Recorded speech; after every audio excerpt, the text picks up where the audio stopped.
Siamo qui con il mister del Follonica, Sergio Silva.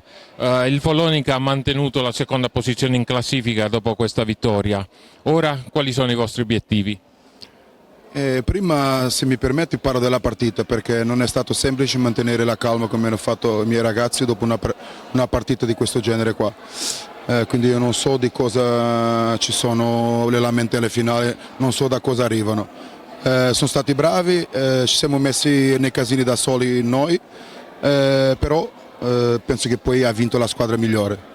Questo è per la partita. Per rispondere alla tua domanda, il nostro obiettivo è quello di dare fastidio a chi è più forte di noi, ce ne sono squadre più forti di noi e noi vogliamo dargli fastidio, vogliamo fare meglio di quello che abbiamo fatto l'anno scorso, vogliamo mantenere una posizione sicuramente alta in classifica, non pensiamo a primo, secondo, vogliamo giocare le partite tutte allo stesso modo contro squadre meno forti e più forti sulla carta allo stesso modo e poi se meritiamo le vinciamo, se le perdiamo c'è da lavorare per la partita dopo. Il Giovinazzo dal canto suo comunque ha mantenuto un gioco alquanto maschio. Il primo tempo è terminato sul 3-3, poi siete usciti voi nel corso dell'incontro.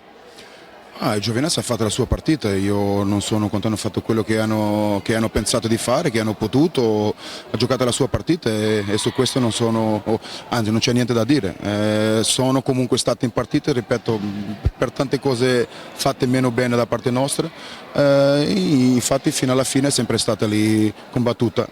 Abbiamo mantenuto la calma e la serenità per nel momento giusto venire fuori e penso che è una vittoria che non merita discussione. Siamo stati la squadra migliore, quella che ha creato di più, quella che ha tirato di più, ha creato più occasioni di rete, quella che ha giocato meglio, quindi su questo non ci possono essere dubbi. Merita Giovinazzo che ha fatto la sua bella partita, complimenta a noi che abbiamo preso 3 punti, che era quello che venivamo qui a fare.